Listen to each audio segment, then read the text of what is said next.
Hydrogen అణువులో మనము ఈ covalent bond ఏర్పడే విధానాన్ని పరిశీలిద్దాం. హైడ్రోజన్ అణువు లోపల మనకి 2 హైడ్రోజన్ పరమాణువులు అనేటువంటివి ఉన్నాయి. ఒక హైడ్రోజన్ పరమాణువు, ఇది ఇంకొక హైడ్రోజన్ పరమాణువు. హైడ్రోజన్ యొక్క అటామిక్ నెంబర్ లేదా పరమాణు సంఖ్య అనేటువంటిది 1. అంటే ఈ హైడ్రోజన్ పరమాణువు లోపల ఒక ఎలక్ట్రాన్ ఉంటుంది. హైడ్రోజన్ లోపల ఉన్నటువంటి ఈ ఒక ఎలక్ట్రాన్ని ఎలక్ట్రాన్ కాన్ఫిగరేషన్లో కనుక చూసినట్లయితే, ఎలక్ట్రాన్ విన్యాసంలో కనుక చూసినట్లయితే 1s1 అనగా ఒక s ఆర్బిటాల్ లోపల ఈ ఎలక్ట్రాన్ అనేటువంటిది ఉంటుంది. ఇంకొక హైడ్రోజన్ అణువు లోపల 2 హైడ్రోజన్ పరమాణువులు అనేటువంటివి ఉంటాయని నేర్చుకున్నాము.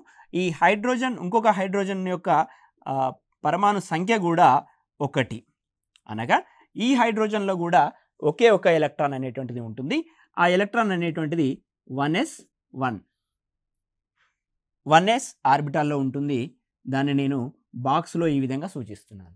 ఇప్పుడు మన సంయోజనీయ బంధం లోపల ఉన్నటువంటి కండిషన్ కారణంగా ఒక హైడ్రోజన్ అనేటువంటిది ఈ ఎలక్ట్రాన్ని డొనేట్ చేస్తుంది.